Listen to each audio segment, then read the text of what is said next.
ये दोनों दृष्टिकोण से यानी लूज मोशन और कंस्टिपेशन ये एक बीमारी है। ना तो मल रुकना चाहिए, ना तो मल शरीर के बाहर अधिक निकालना चाहिए या निकलना चाहिए। अब शरीर के बाहर निकलता है तो दो माध्यम से निकलता है, एक तो रोग के माध्यम से और एक उपचार के माध्यम से। जैसे रोग के माध्यम से लूज मोशन में बहुत सारा मल शरीर के बाहर निकलता है, और शरीर शुद्धि जो करवाते हैं उसमें भी मल शरीर के बाहर निकलता है। तो शरीर शुद्धि जो है उसका भी अतिरेक नहीं होना चाहिए, अति नहीं होनी चाहिए शरीर शुद्धि। इसके बारे में मैंने पिछले लेक्चर में आपको बोला था। अभी हम मूत्र की तरफ बढ़ेंगे, यानी दूसरा जो मल है शरीर का वो मूत्र है। ठीक है।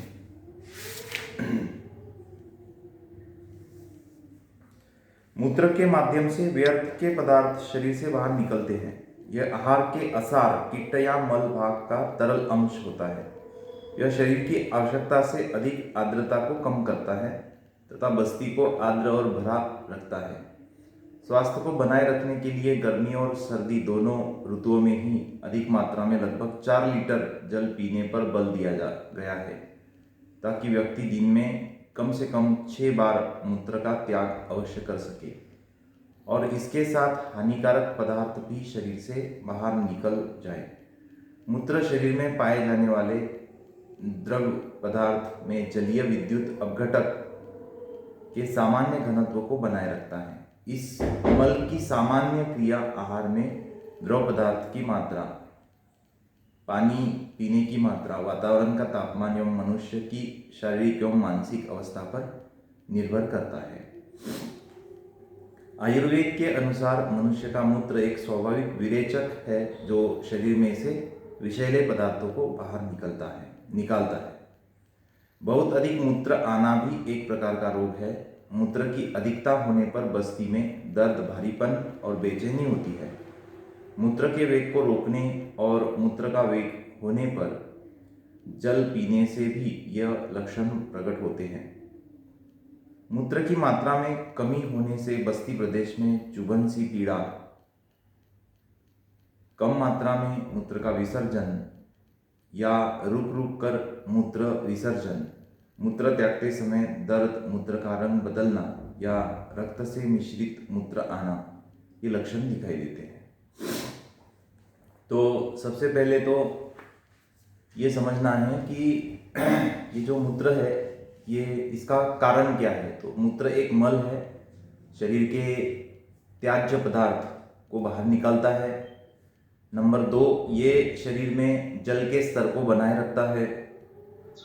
फॉर एग्जाम्पल, अगर धूप काले में बहुत ऊष्मा है तो उस कारण से फिर मूत्र का प्रमाण कम हो जाता है, और जब ठंडी के दिनों में मूत्र का प्रमाण बढ़ जाता है, क्योंकि शरीर में जल का स्तर जो है वो बने रहना चाहिए, वॉल्यूम जो है वो बने रहना चाहिए। तो ये इसको बोलते हैं हम मॉडर्न मेडिकल साइंस में होम्योस्टेसिस।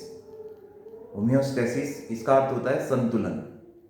तो शरीर अपने में खुद में एक वैद्य है। इससे हमें ये बात ध्यान में आती है कि जब गर्मी रहती है तो मूत्र की प्रवृत्ति कम हो जाती है, मूत्र गाढ़ा हो जाता है, मूत्र और अधिक पीला हो जाता है, और जब सर्दी रहती है तो मूत्र बहुत अधिक मात्रा में और सफ़ेद रंग का आने लगता है। ठीक है। तो ये एक होम्योस्टेसिस बनाए रखने के लिए भी ये मल काम करता है। अब शरीर के जितने भी द्रवरूप मल रहते हैं वो मूत्र के माध्यम से बाहर निकलते हैं, और जितने भी घनरूप मल रहते हैं वो पूरी अर्थात जो मुख्य मल होता है फीकल मैटर, उसके माध्यम से बाहर निकलते हैं। ठीक है। अब मूत्र की अति प्रवृत्ति हो तो भी रोग है, और प्रवृत्ति न हो शरीर के बाहर तो भी वो रोग समझा जाता है। जैसे कि अति प्रवृत्ति कब होती है इन जनरल में, मूत्र बार बार शरीर से बाहर निकलना, तो कॉमनली ये मधुमेह में अर्थात डायबिटीज में देखा जाता है।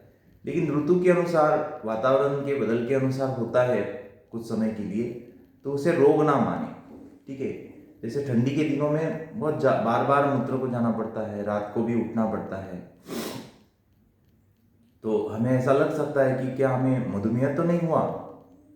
लेकिन पहले ऋतु को ध्यान में ले, और ऋतु अगर संतुलित है और फिर भी वो तकलीफ हो रही है, ऋतु बदलने के बाद में भी वो तकलीफ हो रही है, तो फिर रोग का लक्षण समझ के उसे पहचानना है और उसके ऊपर फिर उपचार करना है। जैसे हम सब जानते हैं कि मधुमेह में मूत्र की प्रवृत्ति अधिक रहती है, और विशेषकर नक्त मूत्रता, यानी रात में अधिक बार मूत्र को जाना, ये लक्षण मधुमेह में आता है। अगर रात में आपको बहुत बार एक बार अगर उठते हैं आप, ठंडी के दिन है तो कोई बात नहीं, लेकिन आप 3 से 4 बार उठ रहे हैं तो ये लक्षण निश्चित ही रोग का ही समझना चाहिए। तो अति मूत्र प्रवृत्ति जो है ये मधुमेह में हम देखते हैं। इसको डायग्नोस करने से पहले उस व्यक्ति की जो हैबिट है उसको भी चेक कर ले।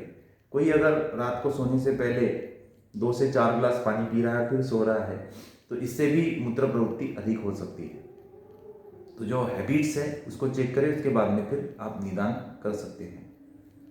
बार बार मूत्र प्रवृत्ति मूत्रकृच्छ में भी होती है, जैसे कि जब जलन पैदा होना मूत्र मार्ग में, उसमें भी बार बार जाने की इच्छा होती है। हालांकि वो पेशेंट डायबिटीज का नहीं रहता है, लेकिन उसे जलन होती है, उस कारण से वो बार बार जाता है। इसे मूत्रकृच्छ कहते हैं।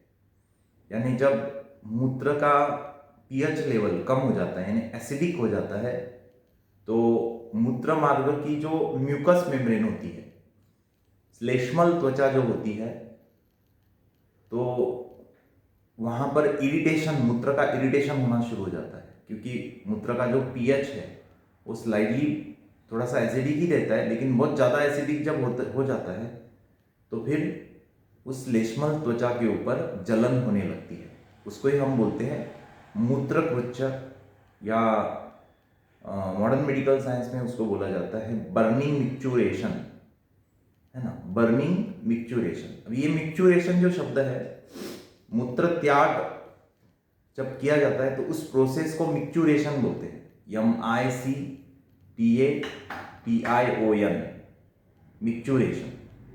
और बर्निंग का अर्थ होता है गरम, यानी पेशाब करते वक्त बहुत गरम लगना या जलन होना, उसको बोलते हैं बर्निंग मिक्चुरेशन। तो इसमें भी बार बार मूत्र प्रवृत्ति होती है। नंबर 3,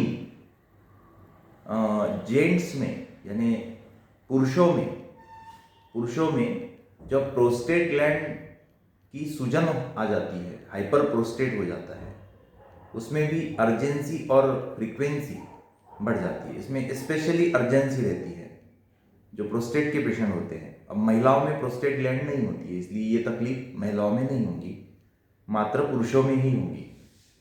तो प्रोस्टेट ग्लैंड की वृद्धि होने पर भी अति मूत्र प्रवृत्ति देखी जाती है।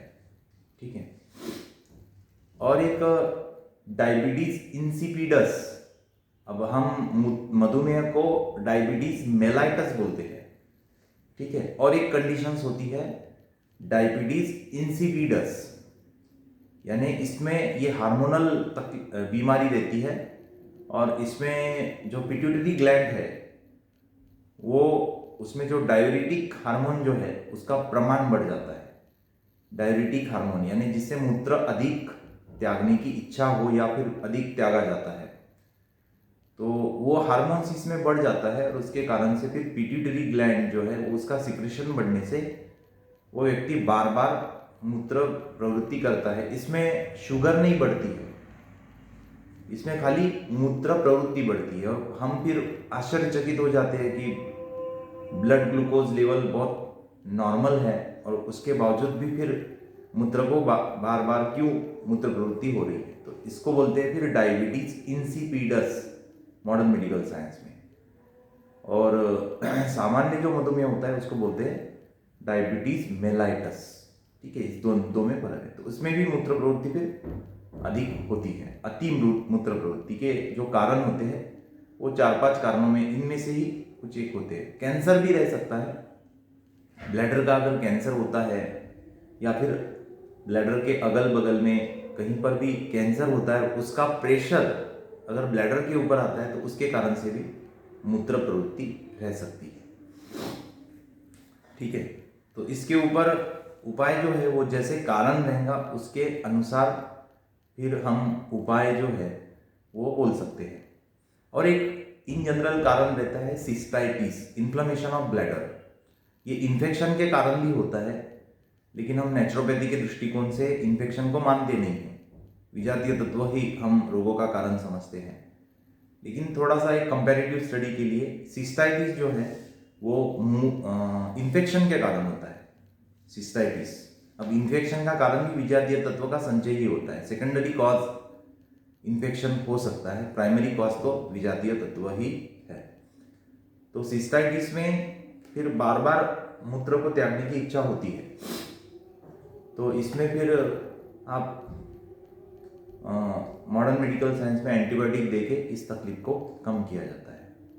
इसमें बार बार मूत्र प्रवृत्ति होती है, जलन होती है, तो ये भी एक है कारण। और एक कारण बताया जाता है कि अगर ब्लैडर का टोन अगर बढ़ जाता है तो उस कारण से भी मूत्र प्रवृत्ति जो है वो बार बार होती है। और एक कारण है कि ब्लैडर के ऊपर अगर नियंत्रण नहीं है, मान लो किसी कारणवश सर्जरी में अगर ब्लैडर को नियंत्रित करने वाली अगर नर्व्स डैमेज हो जाती है तो उस कारण से भी मूत्र प्रवृत्ति बार बार होती है। और उसमें फिर और एक लक्षण दिखाई देता है कि सजगता में मूत्र प्रवृत्ति नहीं होती है। वो व्यक्ति यानी उसको पता भी नहीं चलता कि उसका मूत्र निकल जाता है। ठीक है, ये भी एक कारण बताया जाता है। अब इसके ऊपर आयुर्वेद में अति मूत्र प्रवृत्ति अगर होती है तो इसके ऊपर कहीं पर चंद्रप्रभावटी दी जाती है, चंद्रप्रभावटी। उसके बाद में गोक्षरादि गुगुल भी दिया जाता है। इससे मूत्र साफ हो जाता है, तो अति मूत्र प्रवृत्ति गोक्षरादि गुगुल से कम हो जाती है। इसको एन्यूरिया में भी दिया जाता है गोक्षुर आदि, क्योंकि गोक्षुर जो है वो मूत्रल है, यानी और पेशाब लाने के लिए ये इंड्यूस करता है।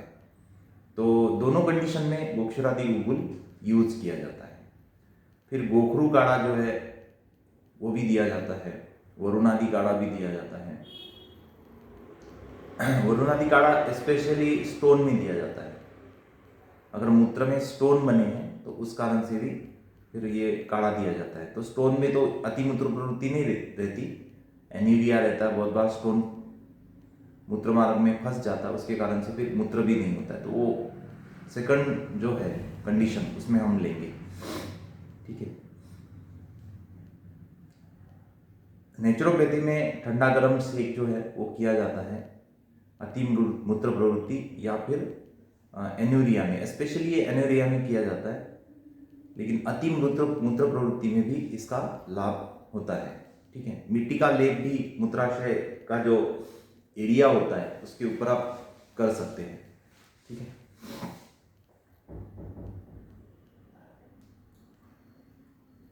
अब कम मूत्र प्रवृत्ति होना तो ये स्पेशली किडनी फेलियर में देखा जाता है।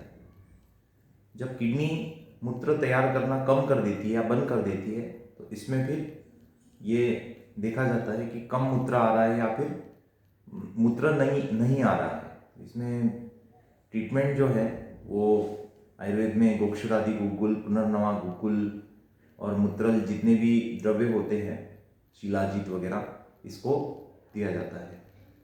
ठीक है, किडनी फेलियर में। और जलोपचार भी करते हैं, है ना। जलोपचार में फिर बाह्य और आभ्यंतर उपचार आते हैं। इसमें विशेषकर बस्ती किया जाता है। मलाशय में जो मल होता है उसको निकालने से मूत्र का विमार्ग गमन जो हो जाता है, यानी मूत्र विबंध जो हो जाता है, उसमें बहुत अच्छा फायदा होता है। तो आप जैसे नेचुरोपैथी में भी बस्ती चिकित्सा हम कर सकते हैं अगर मूत्र रुक गया है तो। ठीक है, ठंडा गर्म शेक तो मैंने पहले ही कहा था आपको कि ठंडा गर्म अगर शेक करते हैं तो इससे भी मूत्र जो रुका हुआ है वो निकल जाता है। ठीक है, और मॉडर्न मेडिकल साइंस में इस कंडीशंस में डायलिसिस किया जाता है। ठीक है, अब इसमें दो तरह का डायलिसिस रहता है। एक तो सादा डायलिसिस रहता है, एक ये रहता है, उसको बोलते हैं जैसे ब्लड निकाल के ही पूरा प्योर करके फिर अंदर ढकेला जाता है, इसको बोलते हैं, कुछ तो भी शब्द आता है उसका, टर्मिनोलॉजी। ब्लड को क्या बोलते हैं, एक शब्द से बोला जाता है उसको, हीमोडायलिसिस। हाँ, हीमोडायलिसिस। ब्लड में क्या रहता है, हीमोग्लोबिन रहता है ना, तो हीमोडायलिसिस। तो पूरा खून मशीन निकाल लेती है, साफ करके फिर भेज देती है। और एक ऐसा होता है कि शरीर में पानी चढ़ाया जाता है और पेट से उस पानी को निकाला जाता है। दो तरह से डायलिसिस। वो जो दूसरा वाला जो है, पानी चढ़ा के फिर सलाइन लगा के पानी चढ़ाना खून में, और उस खून की गंदगी जो है उसको एब्डोमेन से कैन्यूला लगा के बाहर निकालना, तो ऐसे वो किया जाता है। ये ज़्यादा कॉमन है। हीमोडायलिसिस जो है वो बहुत रेयर होता है, अंतिम स्टेज पर ही किया जाता है। ठीक है।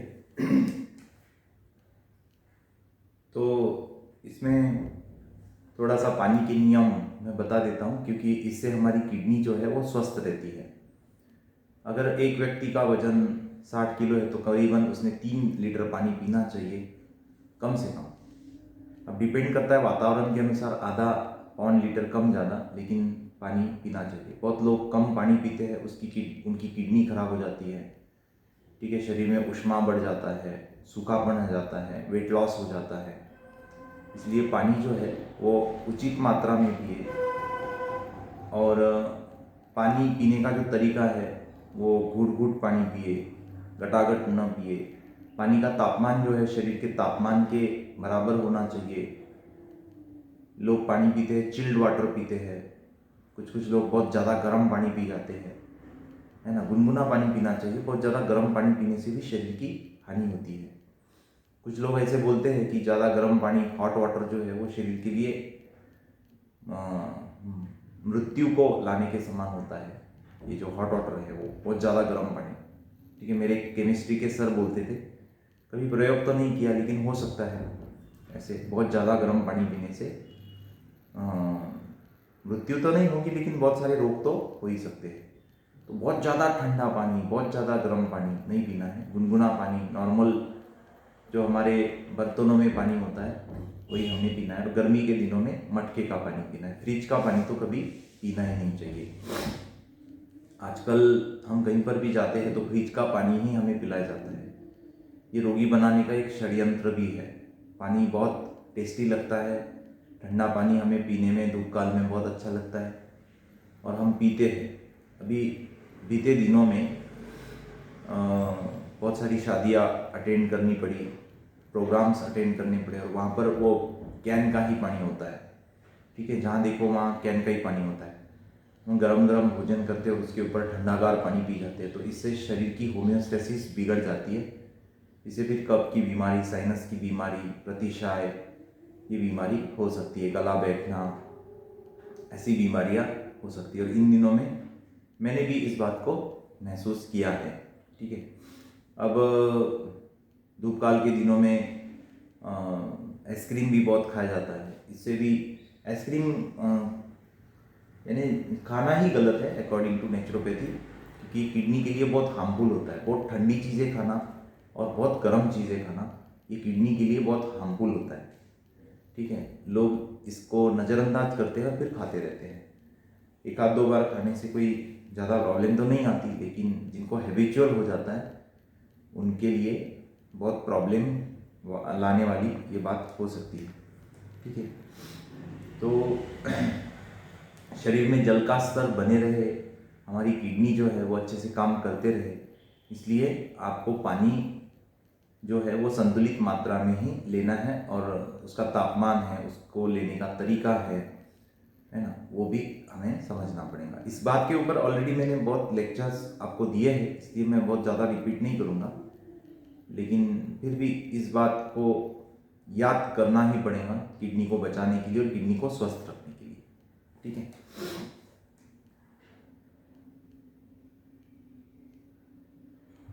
अब अगला दोष जो है वो है स्वेद यानी पसीना। ठीक है।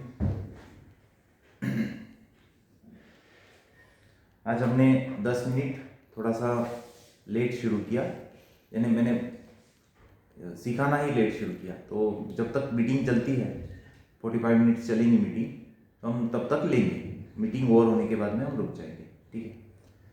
तो स्वेद जो होता है, स्वेद भी महत्वपूर्ण मल है। त्वचा को स्वस्थ रखने के लिए पसीने का बाहर निकलना भी बहुत आवश्यक है, क्योंकि इसके माध्यम से भी बहुत से व्यर्थ के पदार्थों को शरीर से बाहर निकाला जा सकता है।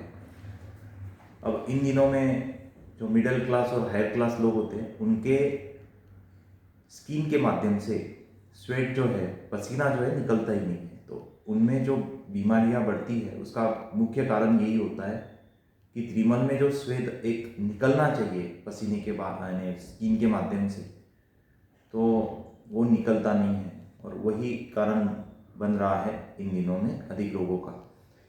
जैसे हम मल को निकालते हैं बाहर, मूत्र को निकालते हैं, वैसे पसीने को भी हमें शरीर के बाहर निकालना चाहिए। अगर आप अपने काम के माध्यम से नहीं निकालते तो एक्सरसाइज के माध्यम से तो निकालना ही चाहिए। बहुत से लोगों को पसीने से बहुत एक ऐसी घृणा होती है कि उनको लगता है कि पसीना आना ही नहीं चाहिए, है ना। पंखे के बिना वो रह नहीं सकते, फैन के बिना रह नहीं सकते, कूलर के बिना रह नहीं सकते, एसी के बिना रह नहीं सकते। तो पंखे का, एसी का, उसके बाद में कूलर का यूज़ करना, बहुत ज़्यादा करना, ये स्वास्थ्य के लिए हानिकारक हो सकता है। तो अगर जिसको पसीना आता है उसने खुद को भाग्यशाली समझना चाहिए। दिन में एक बार तो भी कम से कम आधा ग्लास पसीना बहना चाहिए, कम से कम। वैसे तो 1 गिलास पसीना बहना चाहिए। जैसे हम मूत्र का कितना बाहर निकलना चाहिए दिन में, इसका एक प्रमाण निश्चित करते हैं। इसको मैंने बताया नहीं, मैं बता देता हूँ। कम से कम 1.5 लीटर मूत्र शरीर के बाहर निकलना चाहिए। इससे कम अगर मूत्र शरीर के बाहर निकलता है तो शरीर रोगी होने के चांसेस रहते हैं। ठीक है। 1.5 लीटर मूत्र अगर शरीर के बाहर निकलेगा तो शरीर की गंदगी जो है वो बाहर फेंक पाएगा, अन्यथा नहीं। वैसे ही 1 गिलास भर यानी 250 ml पसीना जो है वो हमने शरीर के बाहर फेंकना चाहिए। भले ही आपका कामकाज, जैसे भी मेरा काम जो है वो डॉक्टर, मैं हूँ लेक्चरर हूँ, तो मेरा काम के माध्यम से तो मैं नहीं निकाल पाऊंगा। तो मुझे क्या करना पड़ेगा फिर? एक तो मॉर्निंग वॉक या फिर जॉगिंग, रनिंग, सूर्य नमस्कार और फिजिकल एक्सरसाइज, ये मुझे करनी पड़ेगी। अब कुछ लोग ऐसे होते हैं, जैसे रिक्शा वाला है, कृषक जो है यानी खेती करने वाले जो लोग हैं, मजदूर लोग जो है, उनको कोई ये अतिरिक्त करने की आवश्यकता नहीं। वो जब काम करते हैं वैसे ही उनका पसीना निकल जाता है। ठीक है। तो ये भी एक आवश्यक है कि शरीर के बाहर एक मात्रा में पसीना निकले। किसी को बहुत ज़्यादा पसीना बाहर निकलने की भी बीमारी होती है। पसीने की सहायता से ही त्वचा शरीर के तापमान को नियंत्रण में रखती है, और गर्मी और सर्दी दोनों ऋतुओं में शरीर का तापमान एक सा बना रहता है। अधिक श्रम, व्यायाम या गर्मी के कारण पसीना अधिक आता है। वात लगने से त्वचा की गर्मी से ये पसीना भाप बनकर उड़ जाता है, जिससे त्वचा का तापमान कम हो जाता है। इसके विपरीत शीत ऋतु या शीत वातावरण में स्वेद कम आता है और शरीर का तापमान कम नहीं होता। वैसे तो स्वेद का श्रवण हर मौसम में होता है, परंतु अधिक स्राव होने पर और नमी वाले मौसम में ही इसका अनुभव होता है। आवश्यकता से अधिक मात्रा में पसीना आने पर त्वचा में दुर्गंध और खुजली होने लगती है, और कम मात्रा में पसीना आने से रोमकूपों में रुकावट, त्वचा में रूखापन और त्वचा का फटना, स्पर्श का ठीक ज्ञान न होना एवं रोमों का गिरना, ये लक्षण दिखाई देता है। मालिश, व्यायाम, वात से रहित स्थान में निवास, स्वेदन या उष्ण द्रव्यों से सेक, मधु और स्वेदज द्रव्यों के सेवन से स्वेद की मात्रा को बढ़ाया जा सकता है। ठीक है। तो जैसे पसीना कम रहना ये एक बीमारी है, वैसे पसीना अधिक रहना भी एक बीमारी है। मेरे क्लास में एक मेरा क्लासमेट जैसे था, और हाथ के तलवे से और पैर के तलवे से करीबन दिन में 1 लीटर पसीना निकलता था उसके, यानी ऐसे बूंद बूंद टपकता था, जैसे कि पाइपलाइन कहीं पर लीकेज है, इतना पसीना निकलता था। ठीक है, इसमें मैं बहुत एक अच्छा मेडिसिन आपको बताऊंगा जिसको पसीना बहुत ज़्यादा निकलता है। तो एलोवेरा का जूस है ना, रोज कम से कम एलोवेरा का जूस 60 से 80 ml तक उसको पीना है डिवाइडेड डोज में। अति स्वेद प्रवृत्ति जिनको होती है